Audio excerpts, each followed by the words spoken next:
I want to talk about what happened with Zelensky, Trump, and Vance on the 28th of February and how that is just part of the wood snake year. And if you can understand what went on there as an example, then you can use that information to utterly change your life this year. So let me explain by looking at this example what's going on this year and moving forward. Now, we are in a wood snake year. Now, each year by virtue of the element it has, one of the five elements and one of the animals, gives it a certain quality, a certain feel to it. So, for example, in 2020 was a metal energy year, which is about isolation and disconnection. So we had isolation and disconnection. Metal energy is about the lungs. So we had some stuff going on about lungs. And rats are often about hoarding. So we had a lot of hoarding, isolation, lungs, hoarding, etc., etc. This year, the wood snake year, what's that about? Well, we've got wood energy. It's got something, for example, let's pick one thing. Wood energy's got something going on around rules. Now, if you have a lot of wood energy in yourself, you'll know that you're very prepared to break the rules, should they seem irrelevant to you. But at the same time, woe betide anybody that breaks your rules. Let's go back to the 28th. Wood energy year, what happened there? Basically, started out with Zelensky breaking the rules. He didn't turn up in a suit. The rules are you turn up in a suit. He didn't. But his rule was, while my country is at war, just same as Churchill was, while my country is at war, I will wear this as a symbol that my country is at war. That was his rule. And their rule was you wear a suit, you show respect. So there was an immediate clash on rule breaking. Wood energy, typically. Another rule breaking thing was in Trump and Vance and view on it is that Zelensky should arrive. The rules are that if someone gives you something, you thank them. And if they give you something really big, you do really bigly thanking. He didn't do bigly thanking. He didn't do that. He just accepted and his view was, I've already thanked people. I've already thanked you many, many times. He said, yeah, but you're not breaking the rules. You should come here in a suit thanking us for everything we've done. That's the rules. And then Trump and Vance, they broke the rules. When someone comes to your house, you welcome them and you do things. You don't set them trap. You don't come in really hard. You're welcoming, and they were breaking the rules. And you'll see around America different views on this. Different views around the world was that. Well, he shouldn't have. He broke the rules. He shouldn't have done that. He should have been grateful. Whatever. Other people saying well, that they broke the rules. They should have welcomed them in. And there was a whole stuff going on around rule breaking. Typical wood energy. So if we look at this whole year that we're in, this time, this once every 60-year period, it has got something going on around rules in. So if you look at 1965, 1960s, which is again these blocks of time, people were breaking the rules. People were having, you've got long hair. You're not meant to have long hair. You're meant to have short hair. They were breaking the rules. They were saying, we will not obey society's rules. We're going to create a revolution. We're going to do things differently. That's what this period of time is about. It's about rule breaking. It's about rules being played out. Now, every energy and block of time has a shadow side to it, a very dark side to it, and a very light, bright side to it. It's up to us as to whether we want to look to the light or whether we want to be in the shadows and in the darkness. So, with this rule breaking, changing time, all this stuff going on about rules, you could be part of the people that are enforcing the rules and say, this is how it should be. This is how it should be. Or you could be part of the group of people saying, actually, no, we could change things. We could do things differently. We don't have to operate and live like this. We could come from a place of love and do things in a different way. Look at the 1960s. They were looking to change the rules. And we saw that playing out in that meeting. The rules were broken and they did what happens. They did what wood energy does when it's under stress and the rules are broken. You get angry. You get rigid. You get fixed. And we saw that. Now, wood energy has two sides to it. Wood energy, think about it, wood can be incredibly flexible and adaptable and creative and imagination. It just has this incredible flexibility. And you'll know with people with a lot of wood energy, they can have this very flexible view on life and how things are. Now, if you want to find out whether you've got lots of wood energy in you or whether you've got one of the lots of the other elements within you, then there is the vitality test. It's completely free. It will tell you the balance of these energies. Okay. Back to this flexibility. So we saw wood energy in its opposite form. We saw wood energy in its rigid, fixed form. These are the rules. This is how it works. We're going to be rigid and fixed. And everyone started getting more and more rigid and fixed. And then they brought out the wood energy emotion, which is anger, and everybody snapped. And that's what wood energy does when it's brittle and hard. It snaps. Whereas meetings should be about that flexibility, etc., etc. So look again in your life. Where are you being rigid and fixed on things and say it has to be done this way? Where are you not going with the flow and adapting? What's going on in your life internally and externally?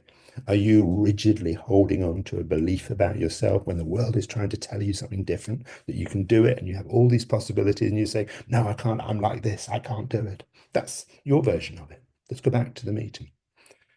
So we had rule breaking, we had inflexibility, we had anger.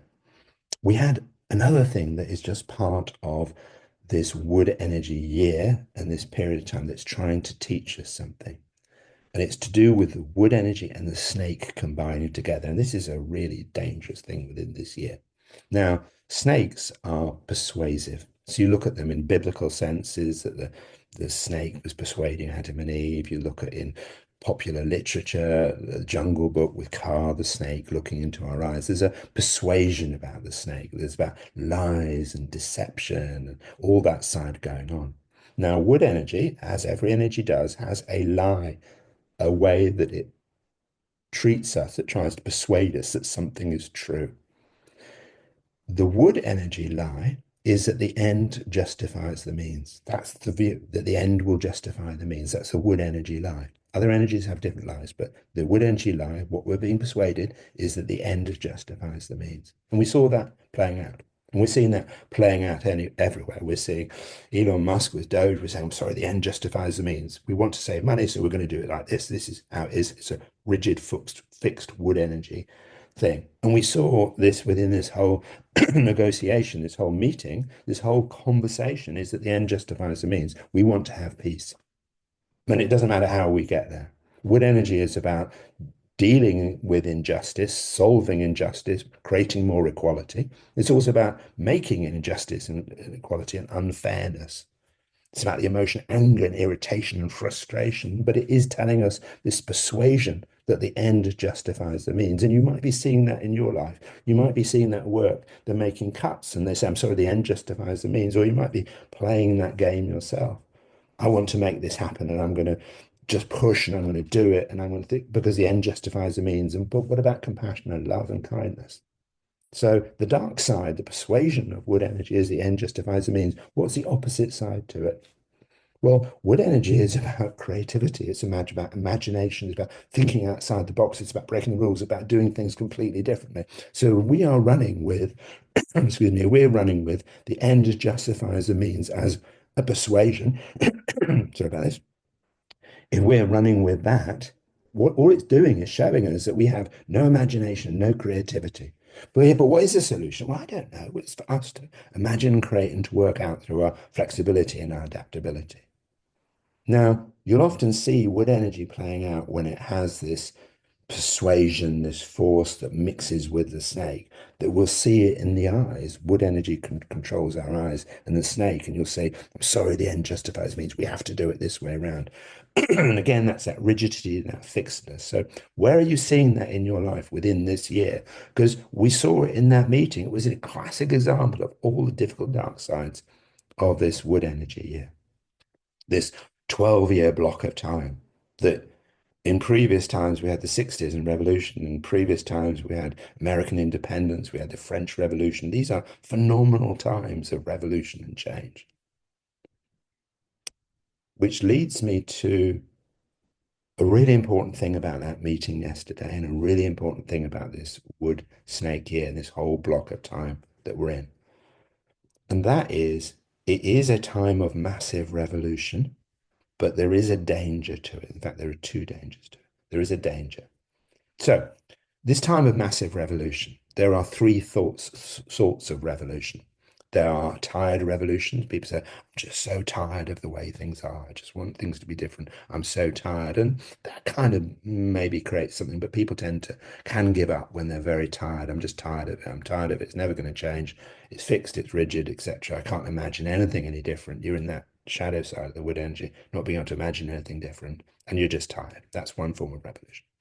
Another form of revolution is the inspired revolution, the Dr. Martin Luther King. I can see things differently. I have a dream. Wood energy is about dreaming and different ideas. And then the third type of revolution we can have is an angry revolution. That's the emotion of wood energy. And we know what angry revolutions are about. They're often about these fixed rules, etc. So you need to be asking yourself, which part of this revolution do you want to be involved with? Do you want to be part of the tired revolution that you just give up? Do you want to be part of the angry revolution when you just go head to head, fix things? Or do you want to become part of the inspired revolution? Now, if you want to become part of the inspired revolution, we are in a phenomenal time to do that. Wood snake years are the best years to dream and think of ideas, to look outside the box, to have downloads. We're doing this evolutionary change where we're starting to see things in a completely different way. The deceptions and lies are falling away. We can be inspired to create something different. That dream, I have a dream of a world that is just and fair, where we change things. But for you to be part of the inspired revolution, you need to do three things. First one is you need to take what it is that you know in your experience, and you need to share that with the world in a flexible, adaptable way, knowing that there are many, many different ways to change the world.